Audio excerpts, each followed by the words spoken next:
Hello, ನಮಸ್ಕಾರ ಎಲ್ರಿಗೂ. ನಮ್ಮ ಸೂಟ್‌ಕೇಸ್ ಸ್ಟೋರೀಸ್‌ಗೆ ಮತ್ತೊಮ್ಮೆ ಸ್ವಾಗತ. ಸೊ, ನಾವಿವತ್ತು ಹೋಗ್ತಿರೋದು ಎಲ್ಲಿ ಅಂದರೆ ಶಿವಗಂಗೆ. ಶಿವಗಂಗೆ ಬಂದು ಒಂದು 60 ಕಿಲೋಮೀಟರ್ಸ್ ಆಗುತ್ತೆ ಬ್ಯಾಂಗ್ಳೂರಿಂದ. ಆ್ಯಂಡ್ ತುಮಕೂರಿಂದ ಒಂದು 25 ಕಿಲೋಮೀಟರ್ಸ್ ಆಗುತ್ತೆ.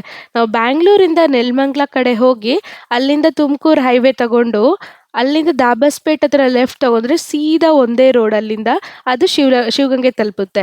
ಸೊ, ಇಲ್ಲಿ ಏನು ಅಂದರೆ ಈ ಮೌಂಟನ್ನು ಒಂದು 4488 ಫೀಟ್ ಎಬೋವ್ ಸೀ ಲೆವೆಲ್ ಇರುವಂತಹ ಬೆಟ್ಟ ಅಂತ ಹೇಳ್ಬೋದು. ಆ ಪೀಕ್ ನೋಡ್ತಿದ್ದೀರಲ್ಲ ಅದು ಸಹ ವಿಶೇಷನೇ ಇಲ್ಲಿ. ಏನು ಅಂದರೆ ಇದು ಈಸ್ಟಿಂದ ಬುಲ್ ಥರ ಕಾಣುತ್ತೆ, ಅಂದರೆ ಒಂದು ಬಸವಣ್ಣ ಥರ ಕಾಣುತ್ತೆ. ಆ್ಯಂಡ್ ವೆಸ್ಟ್ ಸೈಡಿಂದ ಗಣೇಶ ಕಾಣುತ್ತೆ. ಆ್ಯಂಡ್ ಸೌತ್ ಸೈಡಿಂದ ಲಿಂಗ ಆಕಾರ ಕಾಣಿಸುತ್ತೆ. ಆ್ಯಂಡ್ ನಾರ್ತಿಂದ ಒಂದು ಹಾವಿನ ಎಡೆ ಥರ ಕಾಣಿಸುತ್ತೆ. ಸೊ, ಈ ಥರ ಒಂದು 4 ದಿಕ್ಕಿನಿಂದನೂ 4 ಥರ ಕಾಣಿಸೋ ಅಂಥ ಒಂದು ಬೆಟ್ಟ ಅಂತ ಹೇಳ್ಬೋದು. ಆ್ಯಂಡ್ ಇದು ಸಹ ಹೊಯ್ಸಳ ಅವರು ಕಟ್ಸಿರೋಂಥ ದೇವಸ್ಥಾನನೇ. ನಮಗೆ ಈ ಹಿಂದೆ ವಿಡಿಯೋಸಲ್ಲಿ ನೀವು ನೋಡಿದರೆ ಬೇಲೂರು, ಹಳೇಬೀಡು, ಬೆಳವಾಡಿ ಇವೆಲ್ಲ ಕಟ್ಸಿರೋದೂ ಹೊಯ್ಸಳ ಅವರೇ. ಅದೇ ಹೊಯ್ಸಳ ಡೈನೆಸ್ಟಿದೆ ಇದು ಒಂದು ಟೆಂಪಲ್ ಅಂತ ಹೇಳ್ಬೋದು. ಬಟ್ ಆ ಟೆಂಪಲ್ಸ್ ಎಲ್ಲ ಬೆಟ್ಟದ ಮೇಲೆ ಇರಲಿಲ್ಲ, ಬಟ್ ಈ ಟೆಂಪಲ್ ಬೆಟ್ಟದ ಮೇಲಿದೆ. ಆ್ಯಂಡ್ ಈ ಬೆಟ್ಟನೂ ಅಷ್ಟೇ ವಿಶೇಷವಾಗಿದೆ. ಬನ್ನಿ ಇವತ್ತು ಶಿವಗಂಗೆ ಎಕ್ಸ್ಪ್ಲೋರ್ ಮಾಡೋಣ. ಸೊ, ಶಿವಗಂಗೆ ಬರೀ ದೇವಸ್ಥಾನ ಅಂತ ಹೇಳೋದಕ್ಕಾಗಲ್ಲ, ಟ್ರೆಕ್ಕಿಂಗ್ ಕೂಡ ತುಂಬ ಒಳ್ಳೆ ಸ್ಪಾಟು. ಸೊ, ನೀವೀಗ ನೋಡ್ತಿದ್ದೀರಲ್ಲ, ಯಾರೆಲ್ಲ ರಿಟರ್ನ್ ಸೈಡ್ ಬರ್ತಿದ್ದಾರೋ ಅವರಷ್ಟು ಜನ ಟ್ರೆಕ್ ಹೋಗಿರೋ ಅಂಥವ್ರೆ. ಯಾಕಂದರೆ ನಾವು ಬಂದಿದ್ದು ಕರೆಕ್ಟಾಗಿ ಟೆಂಪಲ್ ಓಪನಿಂಗ್ ಟೈಮ್ಗೆ. ಟೆಂಪಲ್ ಓಪನ್ ಆಗೋದು ಅರೌಂಡ್ 9:30 10 ಆಗುತ್ತೆ. ಬಟ್ ಟ್ರೆಕ್ಕಿಂಗ್ ಅವರೆಲ್ಲ ಅದಕ್ಕೆ ಮುಂಚೆನೇ ಮುಗಿಸ್ಕೋತಾರೆ ಟ್ರೆಕ್ಕಿಂಗು. ಸೊ, ಇವಾಗ ನೀವು ಯಾರನ್ನ ಕೆಳಗೆ ಸೈಡ್ ಬರ್ತಾ ಇರೋದು ನೋಡ್ತಿದ್ದೀರೋ ಅವರೆಲ್ಲನೂ ಟ್ರೆಕ್ಕಿಂಗ್ ಮುಗಿಸ್ಕೊಂಡು ಬರ್ತಾ ಇರೋರು ಅಂತ ಹೇಳ್ಬೋದು. ಆ್ಯಂಡ್ ಇಲ್ಲೇನು ಅಂದರೆ ಟ್ರೆಕ್ಕಿಂಗಿಗೆ ತುಂಬ ಒಳ್ಳೆ ಜಾಗ. ಯಾಕಂದರೆ ನಿಮಗೆ ನಾರ್ಮಲ್ ಸ್ಟೆಪ್ಸ್ ಹತ್ತೋ ಥರ ಅಲ್ಲ, ಹೋಗ್ತಾ ಹೋಗ್ತಾ ಹೋಗ್ತಾ ಟ್ರೆಕ್ಕಿಂಗ್ ಒಂದು ಎಕ್ಸ್ಪೀರಿಯನ್ಸ್ ತುಂಬ ಚೆನ್ನಾಗಿರುತ್ತೆ. ಸೊ, ನಮಗಿಲ್ಲಿ ಫಸ್ಟ್ ಸಿಗೋ ಅಂಥದ್ದು ಇದೊಂದು ಗಣಪತಿ ದೇವಸ್ಥಾನ. ಈಗ ಎಲ್ಲೇ ಹೋದ್ರೂ ಗಣಪತಿಗೆ ಫಸ್ಟು ಆದ್ಯತೆ ಅಂತ ಹೇಳ್ತಾರಲ್ಲ, ಹಾಗಾಗಿ ಇಲ್ಲೂ ಸಹ ನಮಗೆ ಫಸ್ಟ್ ಸಿಗೋದು ಗಣಪತಿ ದೇವಸ್ಥಾನ. ಇಲ್ಲೇ ಒಂದು ಕೈ ಮುಕ್ಕೊಂಡು ಮುಂದಕ್ಕೆ ಹೋದ್ವಿ. ಸೊ, ನಮಗಿಲ್ಲಿ ನೀವು ಸ್ಟೆಪ್ಸ್ ಏನು ನೋಡ್ತಿದ್ದೀರಾ, ಇದು ಇಷ್ಟು ವೈಡು ಚೆನ್ನಾಗಿರೋ ಸ್ಟೆಪ್ಸು ದೇವಸ್ಥಾನದ ಹತ್ರವರೆಗೂ ಮಾತ್ರ ಇರುತ್ತೆ. ಟ್ರೆಕ್ಕಿಂಗಿಗೆ ಈ ಥರ ಇರೋದಿಲ್ಲ. ಇಲ್ಲಿ ನಮಗೆ ಅನ್ನದಾಸೋಹ ಸಹ ಇದೆ.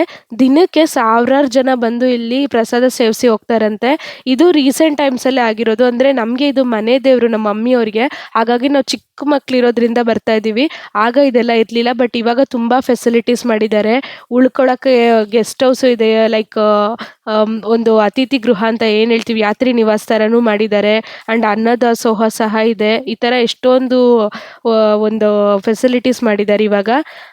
ಗೌರ್ಮೆಂಟ್ ಬಸ್ಸಸ್ ಸಹ ಇಲ್ಲಿ ಶಿವಗಂಗೆಗೆ ಅಂತಲೇ ಸ್ಪೆಸಿಫಿಕ್ ಆಗಿರೋ ಗೌರ್ಮೆಂಟ್ ಬಸ್ಸಸ್ಸು ಇದೆ. ಆ್ಯಂಡ್ ಕಾರ್ ರೂಟೂ ತುಂಬ ಆರಾಮಾಗಿ ಬರ್ಬೋದು. ಕಾರ್ ಪಾರ್ಕಿಂಗು ವಾಸ್ಟಾಗಿದೆ ಆ್ಯಂಡ್ ಕಾರ್ ರೂಟು ತುಂಬ ಆರಾಮಾಗಿದೆ. ಸೊ, ಇಲ್ಲಿ ನೀವು ಟೆಂಪಲ್ ಹೋಗೋ ಹತ್ರ ಇನ್ನೊಂದು ಬಸವಣ್ಣ ಇದೆ. ಇದು ಯೂಶುವಲಿ ನಮಗೆ ಬಸವಣ್ಣ ಸಿಗುವಂಥದ್ದು ಎತ್ತಿನ ಬಸವಣ್ಣ. ಬಟ್ ಇಲ್ಲಿರೋದು ಬಂದು ವಿಶೇಷತೆ ಏನಂದರೆ ಎಮ್ಮೆ ಬಸವಣ್ಣ. ಆಮೇಲೆ ಇದೊಂದು ಮೊನೋಲಿಥಿಕ್ ರಾಕು, ಇಲ್ಲೇ ಇರೋ ರಾಕಲ್ಲಿ ಕೆತ್ತಿರೋ ಅಂಥದ್ದು. ಸೊ, ಇದು ಒಂದೇ ಸಿಂಗಲ್ ರಾಕಲ್ಲಿ ಇಷ್ಟು ದೊಡ್ಡ ಬಸವಣ್ಣ ಇದೆ. ಆ್ಯಂಡ್ ಎಮ್ಮೆ ಬಸವಣ್ಣ ನಿಮಗೆ ತುಂಬ ಕಡೆ ನೋಡೋಕ್ಕೆ ಸಿಗೋದಿಲ್ಲ. ನಾನು ನೋಡಿರೋದಂತೂ ಇದೊಂದೇ ಒಂದು ಎಮ್ಮೆ ಬಸವಣ್ಣ. ಬೇರೆ ಕಡೆ ಎಲ್ಲ ನಿಮ್ಗೆ ನಾರ್ಮಲ್ ಆಗಿರೋದು ಬಂದು ಎತ್ತಿನ ಬಸವಣ್ಣ ಇರುತ್ತೆ. ಸೊ, ಇದು ಸಹ ಇಲ್ಲಿಂದು ಒಂದು ವಿಶೇಷತೆ ಅಂತ ಹೇಳ್ಬೋದು. ಸೊ, ಅಷ್ಟೇ ಅಲ್ದಿರ ಇದು ಹಳೆ ಕಾಲ ದೇವಸ್ಥಾನ ಆಗಿದ್ರಿಂದ ನೀವು ಅಲ್ಲಲ್ಲಿ ಈ ಥರ ಒಂದು ರೂಮ್ಸ್ ಟೈಪ್ ನೋಡ್ಬೋದು. ಏನು ಅಂದರೆ ಹಿಂದಿನ ಕಾಲದಲ್ಲೆಲ್ಲ ನಮ್ಮ ತಾತ ಅವರೆಲ್ಲ ಇರಬೇಕಾದ್ರೆ ಅವರು ಇಲ್ಲೇ ಬಂದು ಒಂದು ನೈಟ್ ಸ್ಟೇ ಮಾಡಿ ಹೋಗ್ತಿದ್ರಂತೆ, ಮನೆ ದೇವರು ಅಂತೇಳಿ. ಸೊ, ಆಗೆಲ್ಲ ಅವ್ರಿಗೆ ಇಲ್ಲಿ ರೂಮ್ಸ್ ಎಲ್ಲ ಇರಲಿಲ್ವಲ್ಲ, ಸೊ ಈ ಥರದೊಂದೇ ರೂಮ್ಸ್ ಇರ್ತಿತ್ತಂತೆ. ಇಲ್ಲೇ ಮಲಗಿ ಬೆಳಗ್ಗೆ ಎದ್ದು ಹೋಗ್ತಿದ್ರಂತೆ, ಒಂದು ನೈಟು ಮನೆ ದೇವರಲ್ಲಿ ಮಲ್ಕೊಬೇಕು ಅಂತ. ಸೊ, ಅದಕ್ಕಾಗಿ ಈ ಥರ ನೀವು ಅಲ್ಲಲ್ಲಿ ನೋಡ್ಬೋದು ಶೆಲ್ಟರ್ಸ್ ಥರದ್ದು. ಸೊ, ಎಷ್ಟೊಂದು ಜನ ಭಕ್ತರು ಬರ್ತಿದ್ರಂತೆ ಆವಾಗ ಇಲ್ಲಿ ಸ್ಟೇ ಮಾಡೋದಕ್ಕೆ. ಸೊ, ನಾವು ಎಮ್ಮೆ ಬಸವಣ್ಣ ನೋಡ್ಕೊಂಡು ಹೊರಟ್ವಿ. ಸೊ, ಇಲ್ಲಿ ನಿಮ್ಗೇನು ಅಂದರೆ ಒಂದು ಗಂಗಾಧರೇಶ್ವರ ಬಂದು ಇಲ್ಲಿ ಮೇಯ್ನು ದೇವಸ್ಥಾನ. ಸೊ, ಅಲ್ಲಿ ಹೋಗೋ ಅಷ್ಟರಲ್ಲೇ ನೀವು ಈ ಎಮ್ಮೆ ಬಸವಣ್ಣ ಇರ್ಬೋದು, ಆ ಗಣಪತಿ ದೇವಸ್ಥಾನ ಇರ್ಬೋದು, ಷಣ್ಮುಗ ದೇವಸ್ಥಾನ ಇರ್ಬೋದು, ಅಥವಾ ಸುಬ್ರಹ್ಮಣ್ಯ ದೇವಸ್ಥಾನ ಇರ್ಬೋದು, ಪಾತಾಳ ಗಂಗೆ ನೋಡ್ಬೋದು, ಹೊನ್ನಾದೇವಿ ನೋಡ್ಬೋದು, ಮತ್ತು ಗಡಿಯಾರ ಗಣಪತಿ ಅಂತಿದೆ ಅದನ್ನು ನೋಡ್ಬೋದು. ಈ ಥರದ್ದೆಲ್ಲ ಅಲ್ಲಿಗೆ ಹೋಗೋ ಅಷ್ಟರಲ್ಲೇ ನೀವು ನೋಡ್ಬೋದು. ಬೇರೆ ಇನ್ನೂ ಮೇಲೆ ಹೋಗ್ತಾ ಹೋಗ್ತಾ ಇನ್ನೂ ಜಾಸ್ತಿ ಪ್ಲೇಸಸ್ ಇದೆ. ಬಟ್ ನೀವು ಇಷ್ಟು ಪ್ಲೇಸಸ್ನ ಜಸ್ಟ್ ಮೇನ್ ಟೆಂಪಲ್ ಯಾವುದಿದೆ Gangadhareshwara temple, main Shivagange temple, ಅದನ್ನು ನೋಡೋ ಅಷ್ಟರಲ್ಲೇ ಇಷ್ಟನ್ನು ಕವರ್ ಮಾಡ್ಕೋಬೋದು ನೀವು. ನಾನು ಆಗಲೇ ಹೇಳಿದ್ನಲ್ಲ ಪಾತಾಳ ಗಂಗೆ ಅಂತ, ಇದು ಬಂದು ಒಂದು ಸ್ಪ್ರಿಂಗ್ ಟೈಪ್ ಇದೆ. ಆ ಫ್ಲೋ ಆಗೋದನ್ನ ಇಲ್ಲಿ ನಂಬಿಕೆ ಪ್ರಕಾರ ಏನು ಅಂದರೆ ಅಲ್ಲಿ ಗಂಗಾ ಏನಿದೆ ಅದರದ್ದೇ ಭೂಮಿಯೊಳಗಿಂದ ಸೇಮ್ ಪವಿತ್ರತೆ ಇರೋ ನೀರು ಇಲ್ಲಿಗೂ ಫ್ಲೋ ಆಗಿದೆ ಅಂತ ಹೇಳಿ. ಹಾಗಾಗಿ ಇದನ್ನ ದಕ್ಷಿಣ ಕಾಶಿ ಅಂತ ಸಹ ಕರೀತಾರೆ. ಸೊ, ನಾವು ಯೂಶುವಲಿ ಹೆಂಗೆ ಅಂದರೆ ಫಸ್ಟು ಗಂಗಾಧರೇಶ್ವರ ದರ್ಶನ ಮಾಡ್ಕೊಂಡು, ಆಮೇಲೆ ಹೊನ್ನಾದೇವಿನ ನೋಡ್ಕೊಂಡು, ಆಮೇಲೆ ಪಾತಾಳ ಗಂಗೆ ಇಂಥ ಇದೆಲ್ಲ ನೋಡ್ಕೊಂಡು ಹೋಗೋದು. ಬರಬೇಕಾದ್ರೆ ಗಣೇಶ ಅಷ್ಟೇ ನೋಡ್ಕೊಂಬರೋದು. ಆಮೇಲೆ ಇಲ್ಲಿ ನೋಡ್ತಿದ್ದೀರಲ್ಲ ಗಡಿಯಾರ ಗಣಪತಿ ಅಂತ, ಸೊ ಹಿಂದಿನ ಕಾಲದಲ್ಲಿ ಈ ಗಣಪತಿ ಮೇಲೆ ಬೀಳೋ ಒಂದು ಶ್ಯಾಡೋ ನೋಡಿ ಟೈಮ್ ಹೇಳ್ತಿದ್ರಂತೆ. ಅದಕ್ಕಾಗಿ ಇದಕ್ಕೆ ಗಡಿಯಾರ ಗಣಪತಿ ಅಂತ ಹೆಸರಿದೆ ಅಂತೆ. ಸೊ ಇದು ಹೊನ್ನಾದೇವಿ. ಸೊ ಬರ್ತಾ ಇದೆಲ್ಲ ನೋಡ್ಕೊಂಡು ಹೋಗ್ತೀವಿ. ಹೋಗ್ತಾ ಜಸ್ಟ್ ಆಚೆಯಿಂದ ತೋರಿಸ್ತಿದೀವಿ ನಿಮಗೆ. ಯಾಕಂದ್ರೆ ಯೂಶುವಲಿ ಗಂಗಾಧರೇಶ್ವರ ದರ್ಶನ ಆದ್ಮೇಲೆನೆ ಹೊನ್ನಾದೇವಿ ದರ್ಶನಕ್ಕೆ ಬರುವಂಥದ್ದು. ಯಾರೇ ಪೂಜೆ ಮಾಡ್ಸಕ್ ಬಂದ್ರು ಅಷ್ಟೇ, ಫಸ್ಟು ಗಂಗಾಧರೇಶ್ವರ ಮುಗಿಸ್ಕೊಂಡು ಆಮೇಲೆ ಹೊನ್ನಾದೇವಿಗೆ ಬರ್ತಾರೆ. ಸೊ ನಾವೀಗ ನೋಡಿದ್ವಲ್ಲ, ಅಷ್ಟು ಸ್ಟೆಪ್ಸ್‌ನ ಏರೋದಕ್ಕೆ ಸ್ವಲ್ಪ ಈಸಿನೇ. ಬಿಕಾಸ್ ಇದೆಲ್ಲ ಸ್ವಲ್ಪ ಫ್ಲಾಟ್ ಸ್ಟೆಪ್ಸ್ ಇದೆ. ಆಮೇಲೆ ಇಲ್ಲಿ ನೀವು ನೋಡ್ತಿದ್ದೀರಲ್ಲ, ಇಲ್ಲಿಂದ ನಾವು ಲೆಫ್ಟ್ ಹ್ಯಾಂಡ್ ಸೈಡ್ ಹೋದ್ರೆ ಅಲ್ಲಿಂದ ನಾವು ಟ್ರೆಕ್ಕಿಂಗ್ ಸ್ಟಾರ್ಟ್ ಮಾಡ್ಬೋದು. ದೇವಸ್ಥಾನಕ್ಕೆ ಹೋಗೋರು ಇಲ್ಲಿಗೆ ಸ್ಟಾಪ್ ಮಾಡ್ಬೋದು. ಸೊ ಇಲ್ಲಿ ಏನು ಅಂದರೆ ದೇವಸ್ಥಾನದಲ್ಲಿ ವಿಶೇಷ ಬಂದು, ನಮಗೆ ಬೆಂಗಳೂರಿನಲ್ಲಿ ಗವಿಗಂಗಾಧರೇಶ್ವರ ದೇವಸ್ಥಾನದ್ದು ಏನು ಒಂದು ಸ್ಪೆಷಾಲಿಟಿ ಇದೆಯೋ, ಅದೇ ಥರ ಇಲ್ಲೂ ಸಹ ಮಕರ ಸಂಕ್ರಾಂತಿ ದಿನ ದೇವ್ರ ಮೇಲೆ ಬಿಸಿಲು ಬೀಳೋವಂಥದ್ದು. ಆಮೇಲೆ ಇನ್ನೊಂದು ವಿಶೇಷತೆ ಏನು ಅಂದರೆ, ಇವಾಗ ನಮಗೆ ನಾರ್ಮಲ್ ಆಗಿ ತುಪ್ಪ ಅಲಂಕಾರ ಅದೆಲ್ಲ ಮಾಡ್ತಾರಲ್ಲ ದೇವರಿಗೆ, ಆದರೆ ಇಲ್ಲಿ ರುದ್ರಾಭಿಷೇಕ ಅಂತ ಒಂದು ಅಭಿಷೇಕ ಮಾಡ್ತಾರೆ. ಆ ಟೈಮಲ್ಲಿ ಏನು ಅಂದರೆ ಅರಿಶಿನ ಕುಂಕುಮ ಇದೆಲ್ಲ ಹಾಕಿ ಮತ್ತೆ ಲಾಸ್ಟಲ್ಲಿ ತುಪ್ಪ ಹಾಕಿ ಸವರ್ತಾರೆ ದೇವ್ರ ಮೇಲೆ, ಲಿಂಗದ ಟಾಪ್ ಮೋಸ್ಟ್ ಭಾಗದಲ್ಲಿ. ಸೊ ಆ ಒಂದು ತುಪ್ಪ ಬಂದು ಸವರ್ತಾ ಸವರ್ತಾ ಅದು ಉಜ್ಜದ ಮೇಲೆ ಏನಾಗುತ್ತೆ ಅಂದರೆ ಬೆಣ್ಣೆ ಆಗಿ ಕನ್ವರ್ಟ್ ಆಗುತ್ತೆ. ಒಂದು ಫುಲ್ ಪ್ರೋಸೆಸ್ಸೇ ಉಲ್ಟಾ ಆಗುತ್ತೆ ಅಂತ ಹೇಳ್ಬೋದು. ಹೆಂಗೆ ಅಂದರೆ ಇವಾಗ ಯೂಶುವಲಿ ನಮಗೆ ಬೆಣ್ಣೆಯಿಂದ ತುಪ್ಪ ತೆಗಿತೀವಿ, ಬಟ್ ಇಲ್ಲೇನು ವಿಶೇಷತೆ ಅಂದರೆ ತುಪ್ಪದಿಂದ ಬೆಣ್ಣೆ ಬರುತ್ತೆ. ಆ್ಯಂಡ್ ಇಲ್ಲಿ ನಾವು ಆಲ್ರೆಡಿ ಎಷ್ಟೊಂದು ಆರ್ಕಿಯಾಲಜಿಕಲ್ ಡಿಪಾರ್ಟ್ಮೆಂಟಿಂದ ಚೆಕ್ ಮಾಡಿದ್ದಾರೆ. ಅವರು ಹೌದು ಇದೊಂದು ಆ ಥರ ಪವಿತ್ರತೆ ಇದೆ ಅಂತ ಒಪ್ಕೊಂಡು ಹೋಗಿದ್ದಾರಂತೆ. ಆ್ಯಂಡ್ ಏನು ಅಂದರೆ ಇನ್ನೊಂದು, ಈ ಒಂದು ಸುರಂಗ ಮಾರ್ಗ ಏನು ನೋಡ್ತಿದ್ದೀರಾ, ಇಲ್ಲಿಂದ ನಮ್ಮ ಬೆಂಗಳೂರಿನ ಗವಿಗಂಗಾಧರೇಶ್ವರ ದೇವಸ್ಥಾನಕ್ಕೆ ಸುರಂಗ ಮಾರ್ಗ ಇರೋದು ಇದೇನೆ. ಈ ಒಂದು ಕೆಂಪೇಗೌಡರು ಅಂತ ಏನು ಹೇಳ್ತೀವಿ ನಾವು, ಬೆಂಗಳೂರಿನ ಮಹಾಪ್ರಭುಗಳು, ಅವರು ಫೌಂಡರ್ ಆಫ್ ಬ್ಯಾಂಗ್ಳೂರು. ಅವ್ರು ಇಲ್ಲಿಗೆ ಬಂದು ಈ ಒಂದು ಸುರಂಗ ಮಾರ್ಗದಿಂದ ಬಂದು ದೇವರ ದರ್ಶನ ಪಡಿತಿದ್ರಂತೆ. ಹಾಗೆ ಇನ್ನೊಂದೇನು ಅಂದರೆ, ಆ ಒಂದು ಬೆಣ್ಣೆ ನಾನು ಏನು ಹೇಳಿದೆ ನಿಮಗೆ, ದೇವರಿನ ತಲೆಯ ಮೇಲೆ ಉಜ್ಜಿ ತೆಗ್ದಂಥ ತುಪ್ಪನ ಉಜ್ಜಿ ತೆಗ್ದಂಥ ಬೆಣ್ಣೆ, ಆ ಒಂದು ಬೆಣ್ಣೆನ ತಲೆಗೆ ಕಣ್ಣಿಗೆ ಹಚ್ಕೊಂಡು ಅದನ್ನು ಸೇವನೆ ಮಾಡಿದ್ರೆ ಎಂಥ ವ್ಯಾಧಿಗಳಿದ್ರೂ ಅದನ್ನು ಒಂದು ನಿವಾರಣೆ ಮಾಡುವಂಥ ಮೆಡಿಕಲ್ ಶಕ್ತಿ ಇದೆ ಅಂತ ಹೇಳ್ತಾರೆ. ಸೊ ಯೂಶಲಿ ನಾವು ಬೆಣ್ಣೆ ಅಂದರೆ ತಿಂತೀವಲ್ಲ, ಬಟ್ ಇಲ್ಲ ಹಂಗಲ್ಲ, ಕಣ್ಣಿಗೆ ಹಚ್ಕೊತೀವಿ ರೆಪ್ಪೆ ಮೇಲೆ. ಸೊ ಅದು ತುಂಬ ಒಳ್ಳೆಯದು ಅಂತ ಹೇಳ್ತಾರೆ. ಆ್ಯಂಡ್ ಈ ಕಂಬಗಳು ಒಂದು ಸಾಕ್ಷಿ ಅಂತ ಹೇಳ್ಬೋದು, ಇದು ಹೊಯ್ಸಳರ ಕಾಲದ ಟೆಂಪಲ್ ಅಂತ ಹೇಳೋದಕ್ಕೆ. ಬಿಕಾಸ್ ನಾವು ಈಗಾಗಲೇ ಬೇಲೂರು ಹಳೆಬೀಡು ಅಲ್ಲೆಲ್ಲ ನೋಡಿದ್ದೀವಿ ಇದು ಹೊಯ್ಸಳ ಕಾಲದ ಟೆಂಪಲ್ಲು ಏನು ಥರ ಆರ್ಕಿಟೆಕ್ಚರ್ ಇರುತ್ತೆ ಅಂತ. ಬಟ್ ಇಲ್ಲಿ ಇನ್ನೊಂದು ವಿಶೇಷತೆ ಏನು ಅಂದರೆ, ಕೆಂಪೇಗೌಡರು ಅವರ ಒಂದು ಟ್ರೆಷರ್ನ ಇಲ್ಲಿ ತಂದು ಬಚ್ಚಿಟ್ಟಿದ್ರಂತೆ. ಒಂದು ಖಜಾನೆ ಅಂತ ಹೇಳಿ ಇಲ್ಲಿ ತಗೊಬಂದು ಇಟ್ಟಿದ್ರಂತೆ. ಆ್ಯಂಡ್ ಆ ಚಿನ್ನದ ಆಭರಣಗಳನ್ನ ದೇವ್ರಿಗೆ ತೊಡಿಸ್ತಿದ್ರಂತೆ. ಇವಾಗಲೂ ಸಹ ನಾವು ಯಾರಾದರೂ ರುದ್ರಾಭಿಷೇಕ ಕೊಟ್ಟಿದ್ರೆ ಚಿನ್ನದ ಆಭರಣಗಳಿಂದ ಸಹ ಅಭಿಷೇಕ ಮಾಡಿ ವಾಪಸ್ ಕೊಡೋ ಅಂಥದ್ದು ವಾಡಿಕೆ ಇದೆ ಇಲ್ಲಿ. ಸೊ ಆ್ಯಕ್ಚುಲಿ 12th ಸೆಂಚುರಿವರೆಗೂ ಇದೊಂದು ಜೈನರ ಒಂದು ಸ್ಥಾವರ ಆಗಿತ್ತಂತೆ. ಸೊ ಜೈನಿಸಮ್ ಹೇಗೆ ಅಂದರೆ, ಹೊಯ್ಸಳಾಸ್ ಅವ್ರ ಡೈನೆಸ್ಟಿ ಫಸ್ಟಿಂದ ಜೈನಿಸಮೇ ಫಾಲೋ ಮಾಡ್ಕೊಂಡು ಬಂದಿರೋದು. ಯಾವಾಗ 12th ಸೆಂಚುರಿ ಆ ಟೈಮಲ್ಲಿ ವಿಷ್ಣುವರ್ಧನ್ ಅವ್ರು ರಾಜರಾದ್ರು, ಅವರು ವೈಷ್ಣವಿಸಮ್ ಫಾಲೋ ಮಾಡೋಕ್ಕೆ ಸ್ಟಾರ್ಟ್ ಮಾಡಿದ್ಮೇಲೆ ಅವರು ಹಿಂದೂ ಧರ್ಮವನ್ನು ಸ್ಟಾರ್ಟ್ ಮಾಡಿರೋದು. ಸೊ ಹಾಗಾಗಿ 12th ಸೆಂಚುರಿವರೆಗೂ ಇದೊಂದು ಜೈನಿಸಮ್ ಅವರ ಸೈಟ್ ಆಗಿತ್ತು. ಆಮೇಲೆ ವಿಷ್ಣುವರ್ಧನ ಕಾಲದಲ್ಲಿಂದ ಇದು ಒಂದು ದೇವಸ್ಥಾನ ಎಲ್ಲ ಕಟ್ಟಿಸಿ ಅವರು ಆಮೇಲೆ ಶಿವಗಂಗೆ ಅಂತ ನಾಮಕರಣ ಮಾಡಿದ್ದು ಬಂದು ನಮ್ಮ ಬಸವಣ್ಣನವರಂತೆ. ಅದಕ್ಕೂ ಮುಂಚೆ ಈ ಪ್ಲೇಸ್ಗೆ ಕಾಕುಡಗಿರಿ ಅಂತ ಹೆಸರಿತ್ತಂತೆ. ಆ್ಯಂಡ್ ಇದು ನಮ್ಮ ಹೊಯ್ಸಳ ಕಾಲದ ದೇವಸ್ಥಾನ ಆಗಿದ್ರು, ಅವರೇ ಕಟ್ಟಿಸಿದ್ರು ಸಹ. ಇದು ಕೋಟೆಯ ರೂಪದಲ್ಲಿ ಆಗಿದ್ದು ಶಿವಪ್ಪ ನಾಯಕ ಅವರ ಕಾಲದಲ್ಲಂತೆ. ಅವರು ಇದು ತುಂಬ ಎತ್ತರವಾದ ಜಾಗದಲ್ಲಿ ಇರೋದ್ರಿಂದ ಇದು ಒಂದು ಕೋಟೆಗೆ ತುಂಬ ಅಣುವಾಗುವ ಜಾಗ ಅಂತ ಹೇಳಿ ಅವ್ರು ಬಂದು ಕೋಟೆಗೆ ಯೂಸ್ಫುಲ್ ಆಗುತ್ತೆ ಅಂತ ಹೇಳಿ ಇದನ್ನು ಫೋರ್ಟಿಫೈ ಮಾಡಿರೋದು, ಅಂದರೆ ಕೋಟೆಯ ಥರ ರೂಪ ಮಾಡಿರೋದು. ಈಗ ನೀವು ಇಲ್ಲೇನು ಫೋರ್ಟ್ ವಾಲ್ಸ್ ಥರ ಎಲ್ಲ ನೋಡ್ತಿದ್ದೀರಲ್ಲ, ಅದೆಲ್ಲ ಹೊಯ್ಸಳರ ಕಾಲದಲ್ಲ, ಅದೆಲ್ಲ ಶಿವಪ್ಪ ನಾಯಕ ಅವರು ಮಾಡಿರೋವಂಥದ್ದು. ಶಿವಪ್ಪ ನಾಯಕ ಯಾರು ಅಂತ ಕೇಳೋದಿದ್ರೆ, ಅವರು ಕೆಳಡಿ ಅಂತ ಒಂದು ಡೈನೆಸ್ಟಿ ಬಂತು ನಮ್ಮ ಒಂದು ಕರ್ನಾಟಕದಲ್ಲಿ, ಕೆಳಡಿ ನಾಯಕರು ಅಂತ ಹೇಳ್ಬೋದು. ಸೊ ದೇವಸ್ಥಾನದಿಂದ ನೀವು ರೈಟ್ ಹ್ಯಾಂಡ್ ಸೈಡ್ ಎಕ್ಸಿಟ್ ತಗೊಂಡ್ರೆ ನೀವು ಇದೊಂದು ಪ್ಲೇಸಿಗೆ ಬರ್ತೀರಾ. ಇಲ್ಲಿಂದ ಸೀನಿಕ್ ಸ್ಪಾಟ್ ಅಂತ ಹೇಳ್ಬೋದು, ತುಮಕೂರು ಒಂದು ಗ್ರೀನರಿ ಇರ್ಬೋದು, ಅದೆಲ್ಲ ನೋಡೋದಕ್ಕೆ ಸುತ್ತಲೂ ಬೆಟ್ಟ, ತುಂಬ ಅಮೇಝಿಂಗ್ ಆಗಿರೋ ವ್ಯೂ ಇದೆ. ಸೊ ಆ ಒಂದು ಕೋಟೆದು ನಾವು ವಾಲ್ಸ್ ನೋಡಿಕೊಂಡು ಹಾಗೆ ನಾವು ಈ ಸೀನಿಕ್ ವ್ಯೂ ಸಹ ಎಂಜಾಯ್ ಮಾಡ್ಬೋದು.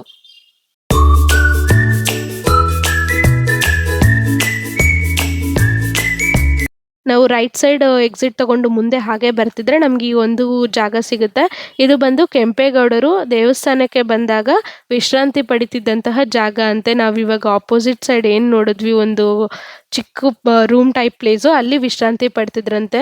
ಸೊ ಇಲ್ಲಿಂದ ನಾವು ಮೇಲಕ್ಕೆ ಹೋದ್ರೆ ಇದು ಬಂದು ಒಳ್ಕಲ್ ತೀರ್ಥ ನೆಕ್ಸ್ಟ್ ನಮಗೆ ಸಿಗುವಂಥದ್ದು. ಸೊ ಈ ಗಂಗಾಧರೇಶ್ವರ ಟೆಂಪಲಿಂದ ಮೇಲೆ ಇನ್ನು ನಿಮಗೆ ಒಳ್ಕಲ್ ತೀರ್ಥ ಅಂತ ಇದೆ. ಈ ಒಳ್ಕಲ್ ತೀರ್ಥ ಏನಪ್ಪ ಅಂದರೆ ಇದು ಒಂದು ಭೂಮಿಯೊಳಗಿಂದ ನೀರು ಉತ್ಪತ್ತಿಯಾದಂಥ ಜಾಗ. ಅದರೊಳಗೆ ನಂಬಿಕೆ ಏನಂದರೆ ಅದರೊಳಗೆ ಕೈ ಹಾಕ್ಬಿಟ್ಟು ನಾವು ದೇವ್ರನ್ನ ಏನೇ ಪ್ರಾರ್ಥಿಸ್ಕೊಂಡು ಕೈಯಲ್ಲಿ ಒಳಗಿಂದ ತೆಗ್ದಾಗ ಕೈಯಲ್ಲಿ ನೀರಿತ್ತು ಅಂದರೆ ಅದಾಗುತ್ತೆ ಅಂತ, ಇಲ್ಲ ಅಂದರೆ ಆಗಲ್ಲ ಅಂತ ಅಂತೆ. ಬಟ್ ಇಲ್ಲಿ ಆ ನೀರಿಗೂ ತುಂಬ ಮೆಡಿಸಿನಲ್ ವ್ಯಾಲ್ಯೂ ಇದೆ ಅಂತ ಹೇಳ್ತಾರೆ, ಯಾಕಂದರೆ ಅದು ಅಷ್ಟು ಪವಿತ್ರವಾಗಿದೆ. ನಾವು ಈ ಹಿಂದೆ ಎಲ್ಲ ಫುಲ್ ಟ್ರೆಕ್ ಮುಗಿಸಿದ್ದೀವಿ ಶಿವಗಂಗೆದು. ಬಟ್ ಈ ಸರಿ ಪಾಪು ಇರೋದ್ರಿಂದ ನಾವು ಬರೀ ಗಂಗಾಧರೇಶ್ವರ ಸ್ವಾಮಿ ದೇವಸ್ಥಾನದವರೆಗೂ ಹೋಗಿ ರಿಟರ್ನ್ ಆದ್ವಿ. ಸೊ ಇಲ್ಲಿ ನೀವು ನೋಡ್ತಿದ್ದೀರಲ್ಲ ಮೇಲೆ ಆ ಬಸವಣ್ಣಯಿಂದ ಒಳಗೆ ಡೋರಿಂದ ಒಳಗೆ ಹೋದ್ರೆ ನೀವು ಹಾಗೆ ಮೇಲ್ ರೀಚ್ ಆಗ್ತಾ ಆಗ್ತಾ ಒಳ್ಕಲ್ ತೀರ್ಥ ಸಿಗುತ್ತೆ. ಹಾಗೆ ಇನ್ನೂ ಮೇಲೋದ್ರೆ ನಿಮ್ಗೆ ಇಷ್ಟು ಸ್ಟೆಪ್ಸ್ ಇಲ್ಲಿ ಏನು ಮಾಡಿದೆ ಅಷ್ಟು ಸಿಗಲ್ಲ. ಜಸ್ಟ್ ಒಂದು ಎಡ್ಜ್ ಥರ ಕಟ್ ಮಾಡಿದ್ದಾರೆ, ರಾಕಲ್ಲೇ ಒಂದು ಸ್ಟೆಪ್ಸ್ ಟೈಪ್ ಕಟ್ ಮಾಡಿದ್ದಾರೆ. ಸೊ ಅದರಲ್ಲಿ ಹತ್ಕೊಂಡು ಹೋದ್ರೆ ನಿಮಗೆ ಇನ್ನೂ ಮೇಲೆ ಹೋಗ್ತಾ ಹೋಗ್ತಾ ಒಂದು ದೊಡ್ಡ ಶಿವನ ಮೂರ್ತಿ ಸಿಗುತ್ತೆ. ಆ ಶಿವನ ಮೂರ್ತಿ ಆದಮೇಲೆ ನೆಕ್ಸ್ಟ್ ನಿಮಗೆ ಸಿಕ್ಕುವಂಥದ್ದು ಸುತ್ತ ಬಸವ ಅಂತ. ಅದೇನು ಅಂದರೆ ಅಲ್ಲೊಂದು ದೊಡ್ಡ ಬಸವಣ್ಣ ಇದೆ ಮೇಲೆ. ಆ ಬಸವಣ್ಣ ಸುತ್ತಲೂ ಸುತ್ತಬಿಟ್ಟು ನಾವು 3 ಟೈಮ್ಸ್ ಪ್ರದಕ್ಷಿಣೆ ಹಾಕಿ ಏನೇ ಬೇಡ್ಕೊಂಡ್ರೂ ಆಗುತ್ತೆ ಅನ್ನೋ ಒಂದು ನಂಬಿಕೆ. ಆಮೇಲೆ ಅಲ್ಲಿ ಇವಾಗ ಲೆಫ್ಟ್ ಸೈಡ್ ಹೋದರೆ ಆ ಸುತ್ತ ಬಸವ ಸಿಗುತ್ತೆ. ರೈಟ್ ಸೈಡೇ ಸ್ವಲ್ಪ ಮೇಲೆ ಹೋದರೆ ನಿಮಗೆ ಟಾಪ್ ಪೀಕ್ ಆಫ್ ಶಿವಗಂಗೆ ಅಂತ ಏನು ಹೇಳ್ತೀವಿ ಅಲ್ಲಿ ನಮ್ಗೆ ಸಿಗುತ್ತೆ.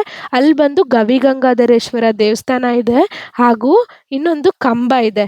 ಅದೇನಪ್ಪ ಅಂದರೆ ಆ ಕಂಬ ಗಂಗಸ್ತಂಭ ಅಂತ.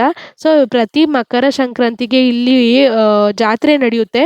ಆ ಟೈಮಲ್ಲಿ ಆ ಕಂಬದ ಸುತ್ತಲೂ ನೀರಿರುತ್ತಂತೆ ಮಕರ ಸಂಕ್ರಾಂತಿ ದಿನ. ಸೊ ಆ ಒಂದು ನೀರು ಬರೋದಿನ ಜಾತ್ರೆ ನಡೆಯುತ್ತೆ ಅನ್ನೋದು ಇಲ್ಲಿ ಒಂದು ನಂಬಿಕೆ. ಅದು ಏನು ಅಂದರೆ ಅಗಸ್ತ್ಯ ಮುನಿಗಳಿದಾರಲ್ವಾ, ಅವರು ಇಲ್ಲಿ ಗಿರಿಜಾ ಕಲ್ಯಾಣ ನಡೆಯುತ್ತಂತೆ. ಅದನ್ನ ನೋಡೋಕ್ಕಾಗಲಿಲ್ಲ ಅಂತ ತುಂಬ ಕೋಪಗೊಳ್ತಾರಂತೆ, ನಾನು ಬರಲಿಲ್ಲ, ನಾನು ನೋಡೋಕ್ಕಾಗಲಿಲ್ಲ ಅಂತ. ಆಗ ಅಲ್ಲಿ ಶಿವ ಪ್ರತ್ಯಕ್ಷ ಆಗಿ ಹೇಳ್ತಾರಂತೆ ಅವರು ತಪಸ್ ಮಾಡಿದ್ದಕ್ಕೆ, ನೋಡು ನಾನು ಪ್ರತಿ ಮಕರ ಸಂಕ್ರಾಂತಿ ದಿನಾನು ಇಲ್ಲಿ ಗಿರಿಜಾ ಕಲ್ಯಾಣ ನಡೆಯುತ್ತೆ, ಆವತ್ತು ನೀನು ಈ ಕಂಬದ ಹತ್ರನೇ ಇರು, ಇಲ್ಲಿ ನೀರು ಬರುತ್ತೆ, ಆವಾಗ ನೀನು ಗಂಗೆ ಬಂದರು ಅಂದರೆ ಇಲ್ಲಿಂದ ಗಿರಿಜಾ ಕಲ್ಯಾಣ ನಡೀತಿದೆ ಅಂತ ತಿಳ್ಕೊಂಡು ನೀನು ಹೋಗಿ ನೋಡ್ಬೋದು ಅಂತ ಹೇಳ್ತಾರಂತೆ. ಆಮೇಲೆ ಇಲ್ಲಿ ನಾವು ಕೆಳಗೆ ನೋಡ್ತೀವಲ್ಲ ಅದು ಗಂಗಾಧರೇಶ್ವರ ದೇವಸ್ಥಾನ, ಮೇಲಿರೋದು ಗವಿಗಂಗಾಧರೇಶ್ವರ ದೇವಸ್ಥಾನ. ಆಮೇಲೆ ಅಲ್ಲಿ ಮೇಲೆ ಗವಿಗಂಗಾಧರೇಶ್ವರ ದೇವಸ್ಥಾನ ಪಕ್ಕದಲ್ಲೇ ಇರೋದು ಶಾಂತಲಾ ಡ್ರಾಪ್ ಅಂತ. ನಾವೀಗಾಗಲೇ ಹೇಳಿದ್ವಲ್ಲ ವಿಷ್ಣುವರ್ಧನ ಅವರ ಕಾಲದಲ್ಲಿ ಕಟ್ಟಿಸಿರುವಂಥ ದೇವಸ್ಥಾನ ಅಂತ. ಸೊ ಅವರ ಒಂದು ರಾಣಿಯಾದಂಥ ಶಾಂತಲಾ ದೇವಿಯವರು ಇಲ್ಲಿಂದಲೇ ಅವರು ಪ್ರಾಣ ಬಿಟ್ಟಿದ್ದು ಅಂತ. ಅವರು ಜೈನತ್ವವನ್ನು ನಂಬಿರೋದ್ರಿಂದ ಸಲ್ಲೇಖಾನ ಅಂತ ಅವರೊಂದು ಫಾಸ್ಟಿಂಗ್ ರಿಚುವಲ್ ಅಂತೆ. ಅವರು ಪ್ರಾಣ ಬಿಡುವವರೆಗೂ ಫಾಸ್ಟಿಂಗ್ ಮಾಡ್ತಾರಂತೆ. ಆ ಒಂದು ರಿಚುವಲ್ ಫಾಲೋ ಮಾಡಿ ಇಲ್ಲಿಂದ ಬಿದ್ದಿರ್ತಾರೆ. ಸೊ ಹಾಗಾಗಿ ಅದನ್ನ ಶಾಂತಲಾ ಡ್ರಾಪ್ ಅಂತ ಸಹ ಕರೀತಾರೆ. ಅಂಡ್ ಈ ಒಂದು ಸ್ಟೋರಿನ ಶ್ರಾವಣಬೆಳಗೊಳದಲ್ಲಿರೋ ಇನ್ಸ್ಕ್ರಿಪ್ಷನಲ್ಲಿ ಬರೆದಿದ್ದಾರಂತೆ, ಅದು ವಿಶೇಷ.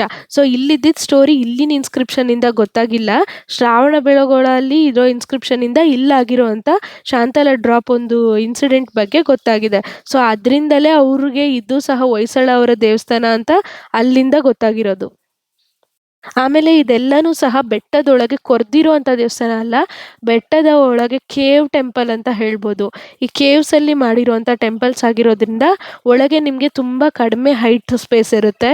ಸ್ವಲ್ಪ ತಲೆ ಬಗ್ಸ್ಕೊಂಡು ನಡಿಬೇಕು, ಆದರೆ ತುಂಬ ಚೆನ್ನಾಗಿ ಅನಿಸುತ್ತೆ. ಯೂಶ್ವಲಿ ಈ ಥರ ಟೆಂಪಲ್ಸ್ ಎಲ್ಲ ಕಡೆ ಸಿಗಲ್ಲ. ನಾನು ನೋಡಿರೋ ಟೆಂಪಲ್ಸಲ್ಲಿ ಇದು ಒಂದು ತುಂಬ ಲೀಸ್ಟ್ ಟೆಂಪಲ್ಸ್ ಅಂತ ಹೇಳ್ಬೋದು, ಈ ಥರ ಕೇವ್ ಒಳಗೆ ಇಷ್ಟು ಚೆನ್ನಾಗಿರೋ ಟೆಂಪಲ್ ಇರೋದು. ಆ್ಯಂಡ್ ಅಲ್ಲಿ ಮೇಲೆ ಹೇಳೋ ಪ್ರಕಾರ ಗಂಗಾಧರೇಶ್ವರ ಟೆಂಪಲಲ್ಲಿರೋ ಲಿಂಗ ಸ್ವಯಂಭೂ ಅಂತೆ. ನಾನು ಆಗಲೇ ಹೇಳ್ದಂಗೆ ಗಂಗಾಧರೇಶ್ವರ ದರ್ಶನದ ನಂತರ ನಾವು ಬಂದಿದ್ದು ಹೊನ್ನಾದೇವಿ ದರ್ಶನ ಮಾಡೋದಕ್ಕೆ. ಸೊ ನೀವು ನೋಡ್ಬೋದು ಇಲ್ಲಿ ಟೆಂಪಲ್ ಹೇಗಿದೆ ಅಂತ.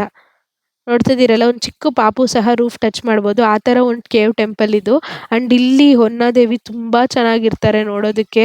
ಆ ದೇವ್ರನ್ನ ನೋಡ್ತಾನೆ ಇರ್ಬೋದು, ಅಷ್ಟು ಚೆನ್ನಾಗಿರ್ತಾರೆ. ಆ್ಯಂಡ್ ಅಲಂಕಾರ ಸಹ ಅಷ್ಟೇ ಚೆನ್ನಾಗಿ ಮಾಡಿರ್ತಾರೆ. ಆ್ಯಂಡ್ ಇದು ಪ್ರದಕ್ಷಿಣೆ ಹಾಕೋದು ಒಂದು ಸಾಹಸ ಅಂತ ಹೇಳ್ಬೋದು. ಇಲ್ಲಿ ನೋಡಿ ಇಷ್ಟೇ ಜಾಗ ಇರೋದು ಇಲ್ಲಿ ಪ್ರದಕ್ಷಿಣೆ ಹಾಕೋದಕ್ಕೆ. ಇದು ಕೇವ್ ಟೆಂಪಲ್ ಆಗಿರೋದ್ರಿಂದ ತುಂಬ ಜಾಗ ಬಿಟ್ಟಿಲ್ಲ, ಈ ಗೋಡೆಗಳು ಎಲ್ಲ ಆಮೇಲೆ ಕಟ್ಟಿರೋದು. ಸೊ ನಾವು ಹೊನ್ನಾದೇವಿ ದರ್ಶನ ಮಾಡಿಕೊಂಡು ಪ್ರದಕ್ಷಿಣೆ ಮಾಡಿ ಆಮೇಲೆ ಹೊರಟಿದ್ದು ಬಂದು ಪಾತಾಳ ಗಂಗೆ ಕಡೆಗೆ. ಸೊ ನಾನು ಪಾತಾಳ ಗಂಗೆ ಅಂದರೆ ಆಲ್ರೆಡಿ ಆಗಲೇ ಹೇಳಿದ್ನಲ್ಲ, ಗಂಗೆ ಅಷ್ಟೇ ಪವಿತ್ರವಾದ ನೀರು ಇಲ್ಲಿಗೆ ಹರಿಯುತ್ತೆ ಒಂದು ಸ್ಪ್ರಿಂಗ್ ರೂಪದಲ್ಲಿ ಅಂತೇಳಿ. ಇದಕ್ಕೆ ದಕ್ಷಿಣ ಕಾಶಿ ಅಂತ ಹೆಸರು ಬಂದಿರೋದೇ ಈ ಪಾತಾಳ ಗಂಗೆಯಿಂದ. ಸೊ ನೀವು ಈ ಪಾತಾಳ ಗಂಗೆ ಬರೀ ಅದನ್ನ ನೋಡೋಕ್ಕಷ್ಟೇ ಅಲ್ಲ, ಅದು ಹೋಗೋ ಸೀನಿಕ್ ವ್ಯೂನು ಅಷ್ಟೇ. ಆ ಗೋಪುರದ ಸುತ್ತ ಬೆಟ್ಟ ತುಂಬ ಚೆನ್ನಾಗಿ ಅನಿಸುತ್ತೆ. ಆ ಗ್ರೀನರಿ ನೋಡೋದಕ್ಕೆಲ್ಲ. ನಾವು ಆಗಲೇ ಗಂಗಾಧರೇಶ್ವರ ದೇವಸ್ಥಾನದಿಂದ ರೈಟ್ ತಗೊಂಡಿದ್ದು ಎಕ್ಸಿಟ್ ಹತ್ರ ಒಂದು ವ್ಯೂ ಆದರೆ, ಇದು ಇನ್ನೊಂದು ವ್ಯೂ. ಅದು ಆ ಕಡೆ ವ್ಯೂ, ಇದು ಈ ಕಡೆ ವ್ಯೂ. ತುಂಬ ಚೆನ್ನಾಗಿ ಕಾಣುತ್ತೆ ಇದು ಸಹ. ನೀವು ಇಲ್ಲಿ ಹೋಗ್ತಾ ವ್ಯೂನ ನೋಡ್ಕೊಂಡು ಹೋಗೋದೇ ತುಂಬ ಚೆನ್ನಾಗಿದೆ. ಇದು ಒಂದು ಟೆಂಪಲ್ಲು ಅಥವಾ ಪಾತಾಳ ಗಂಗೆಗೆ ಹೋಗೋದು ಅನ್ನೋದಕ್ಕಿಂತ ವ್ಯೂ ಎಂಜಾಯ್ ಮಾಡಕ್ಕೆ ಹೋಗೋದು ಅಂತ ಹೇಳೋದು ತುಂಬ ಚೆನ್ನಾಗಿದೆ ಅಂತ ಹೇಳ್ಬೋದು. ಆ ಪಾತು ಅಷ್ಟೇ ತುಂಬ ಚೆನ್ನಾಗಿದೆ. ನಾರ್ಮಲ್ ಆಗಿ ಇಲ್ದಿರ ಒಂದು ಸ್ಟೆಪ್ಪಿಂಗ್ ಸ್ಟೋನ್ಸ್ ಥರ ಚೆನ್ನಾಗಿದೆ ನೋಡೋದಕ್ಕೂ. ಇನ್ನೊಂದು ವಿಶೇಷತೆ ಏನು ಶಿವಗಂಗೆದು ಅಂದರೆ, ನಾವಿಲ್ಲಿ ಕೆಳಗಿಂದ ಫುಲ್ಲು ಪೀಕ್‌ಗೆ ಹತ್ತಕ್ಕೆ ಎಷ್ಟು ಸ್ಟೆಪ್ಸ್ ಇದೆಯೋ, ಅಷ್ಟು ಸ್ಟೆಪ್ಸು ವಾರಣಾಸಿಯ ಯೋಜನೆಗಳಿಗೆ ಈಕ್ವಲ್ ಆಗಿದೆಯಂತೆ. ಅದು ಸಹ ಒಂದು ರೀಸನ್ ಅಂತ ಹೇಳ್ಬೋದು, ಇದು ದಕ್ಷಿಣ ಕಾಶಿ ಅಂತ ಹೆಸರು ತಗೊಳ್ಳೋದಕ್ಕೆ. ಆ್ಯಂಡ್ ಇಲ್ಲಿ ನೋಡ್ತಿದ್ದೀರಲ್ಲ, ಅದು ಕಲ್ಯಾಣಿ. ಎಷ್ಟು ಸೀನಿಕ್ ಆಗಿದೆ ನೋಡಿ, ಸೆಂಟ್ರಲ್ ಕಲ್ಯಾಣಿ, ಸುತ್ತಲೂ ಬೆಟ್ಟ, ತುಂಬ ಚೆನ್ನಾಗಿದೆ. ಆ್ಯಂಡ್ ಇನ್ನೊಂದೇನು ಅಂದರೆ, ಇಲ್ಲಿ ಎಲ್ಲನೂ ಎಲ್ಲ ಫೆಸಿಲಿಟೀಸೂ ಮಾಡಿದ್ದಾರೆ. ಒಂದು ಉಳ್ಕೊಳಕ್ಕಾಗಿರ್ಬೋದು, ಬರೋಕ್ಕಾಗಿರ್ಬೋದು, ಹೋಗೋಕ್ಕಾಗಿರ್ಬೋದು, ಸ್ಟೇ ಆಗಿರ್ಬೋದು, ಎಲ್ಲ ಇದೆ. ಸೊ ಟ್ರೆಕ್ಕಿಂಗ್ ಹೋಗೋರು ಬರ್ತಾ ಇವೆಲ್ಲ ನೋಡ್ಕೊಂಡು ಬರ್ಬೋದು. ಗಂಗಾಧರೇಶ್ವರ ದೇವಸ್ಥಾನ ಇರ್ಬೋದು, ಹೊನ್ನಾದೇವಿ ದೇವಸ್ಥಾನ ಇರ್ಬೋದು, ಮತ್ತು ಇದೊಂದು ಪಾತಾಳ ಗಂಗೆ ಅಂತ ನಾವೇನು ಹೇಳ್ತಿದ್ವಿ ಅದಿರ್ಬೋದು. ಹಾಗೇ ಒಂದು ಗಣಪತಿ ಮಾತ್ರ ಹೋಗ್ಬೇಕಾರೆ ದರ್ಶನ ಮಾಡ್ಕೊಂಡ್ರೆ ಒಳ್ಳೇದು ಅಂತ ಹೇಳ್ಬೋದು. ಬರ್ಬೇಕಾದ್ರೆ ಇವೆಲ್ಲ ನೋಡ್ಕೊಂಡು ಬರ್ಬೋದು. ಸೊ ನಾವು ಆಗಲೇ ಹೇಳ್ದಂಗೆ ಇದು ಪಾತಾಳ ಗಂಗೆ. ಸೊ ಇಲ್ಲಿ ವೀರಭದ್ರ ಸ್ವಾಮಿ ದೇವಸ್ಥಾನ ಸಹ ಇದೆ. ಅಂದರೆ ಒಂದು ಕಲ್ಲಲ್ಲಿ ಕೆತ್ತಿರೋ ಅಂಥದ್ದು. ಸೊ ಅಲ್ಲಿ ಹತ್ರನೇ ಪಾತಾಳ ಗಂಗೆ ಇರೋವಂಥದ್ದು. ಸೊ ಟ್ರೆಕ್ಕಿಂಗ್ ಮಾಡೋರಿಗೆ ರೂಟ್ ಮ್ಯಾಪ್ ಅಂತ ಹೇಳೋದಾಗಿದ್ದರೆ, ಫಸ್ಟು ಕಲ್ಯಾಣಿ ಹತ್ರ ಪಾರ್ಕ್ ಮಾಡ್ಬೋದು. ಅವ್ರು ಬಂದಿರೋಂಥ ವೆಹಿಕಲ್ ಏನಾದರೂ ಇರ್ಬೋದು. ಅಲ್ಲಿಂದ ಸ್ಟ್ರೈಟ್ ಬಂದರೆ ನಿಮಗೆ ಗೋಪುರ ಸಿಗುತ್ತೆ. ಅದೇ ಶಿವ ಸ್ಟ್ಯಾಚ್ಯೂ, ಸ್ತಂಭ ಎಲ್ಲ ಇರೋವಂಥ ಗೋಪುರ. ನಾವು ಸ್ಟಾರ್ಟಿಂಗ್ ಆಫ್ ದ ವಿಡಿಯೋ ತೋರಿಸಿದ್ವಲ್ಲ ಅಲ್ಲಿ. ಆಮೇಲೆ ಅದಾದಮೇಲೆ ನಿಮಗೆ ಆ ಗಣೇಶ ಒಂದು ಕಾಣುತ್ತೆ. ಅದಾದಮೇಲೆ ಎಮ್ಮೆ ಬಸವಣ್ಣ, ಅದಾದಮೇಲೆ ಪಾತಾಳ ಗಂಗೆ, ಆಮೇಲೆ ಹೊನ್ನಾದೇವಿ, ಆಮೇಲೆ ಗಂಗಾಧರೇಶ್ವರ ದೇವಸ್ಥಾನ. ಗಂಗಾಧರೇಶ್ವರ ದೇವಸ್ಥಾನ ಲೇಟಾಗಿ ಓಪನ್ ಮಾಡೋದ್ರಿಂದ ಅದ್ರ ಮುಂಚೆನೇ ಡೈವರ್ಷನ್ಸ್ ಇದೆ ಬೆಟ್ಟಕ್ಕೆ ಟ್ರೆಕ್ ಹೋಗೋದಕ್ಕೆ. ಆ ಒಂದು ಡೈವರ್ಷನ್ ತಗೊಂಡು ಬೆಟ್ಟದ ಕಡೆ ಹೋದರೆ, ನಾವಲ್ಲಿ ಗಂಗಾಧರೇಶ್ವರ ಆದಮೇಲೆ ರೈಟ್ ಎಕ್ಸಿಟ್ ಏನು ತೋರಿಸಿದ್ವಿ ಅಲ್ಲಿಗೆ ರೀಚ್ ಆಗುತ್ತೀರ. ಅಲ್ಲಿ ರೀಚ್ ಆದಮೇಲೆ ಏನು ಮಾಡ್ಬೋದು ಅಂದರೆ, ರೀಚ್ ಆದಮೇಲೆ ನಿಮಗೆ ಮುಂದಕ್ಕೆ ನಿಮಗೊಂದು ವೈಟ್ ಕಲರ್ ಸ್ಟೋನ್ ನಂದಿ ತೋರಿಸಿದ್ವಿ ನಾವು ಆಗಲೇ, ಬಾಗಿಲು ತೆರೆದು. ಆ ಬಾಗಿಲೊಳಗೆ ಹೋದರೆ ಅಲ್ಲಿ ಕೆಂಪೇಗೌಡ ಹಜಾರ ಇದೆ. ಅದ್ರ ಪಕ್ಕದಲ್ಲೇ ನೀವು ಹೋದ್ರೆ ಒಳ್ಕಲ್ ತೀರ್ಥ ಸೇರ್ಕೋತೀರ. ಒಳ್ಕಲ್ ತೀರ್ಥ ಆದಮೇಲೆ ಇನ್ನೂ ಮುಂದಕ್ಕೆ ಹೋದರೆ ಅಲ್ಲಿ ಒಂದು ಅರೌಂಡ್ 25 to 30 ಮಿನಿಟ್ಸ್ ಅನ್ಬೋದು ಒಂದು ಪ್ರಾಪರ್ ಟ್ರೆಕ್ಕಿಂಗ್ ಟೈಮ್ ಅಂದರೆ. ಆಮೇಲೆ ನಿಮಗೆ ಈ ಥರ ಸ್ಟೆಪ್ಸ್ ಕಾಣಿಸೋದು ಸ್ಟಾಪ್ ಆಗುತ್ತೆ. ಸೊ ಪ್ರಾಪರ್ ಒಂದು ಹಿಲ್ ಕ್ಲೈಂಬಿಂಗ್ ಥರ ಸ್ಟಾರ್ಟ್ ಆಗುತ್ತೆ. ಸೊ ಅಲ್ಲಿ ಹಿಲ್ ಕ್ಲೈಂಬಿಂಗ್ ಅಂದರೆ ತೀರಾ ಸ್ಟೀಪ್ ಇಲ್ಲ, ಬಟ್ ಒಂಚೂರು ಕೈ ಇಟ್ಕೊಂಡು ಹತ್ತೋವಂಥ ಜಾಗ. ಸೊ ಅಲ್ಲಿ ಕೈ ಇಟ್ಕೊಂಡು ಹತ್ತಿದ್ಮೇಲೆ ನಿಮಗೆ ನಾನು ಆಗಲೇ ಹೇಳಿದ್ನಲ್ಲ ಸುತ್ತ ಬಸವ ಅಂತ, ಅದು ಸಿಗುತ್ತೆ. ಅದಾದಮೇಲೆ ನಿಮ್ಗೆ ಸಿಗುವಂಥದ್ದು ಗವಿಗಂಗಾಧರೇಶ್ವರ ದೇವಸ್ಥಾನ, ಅದು ಪೀಕು.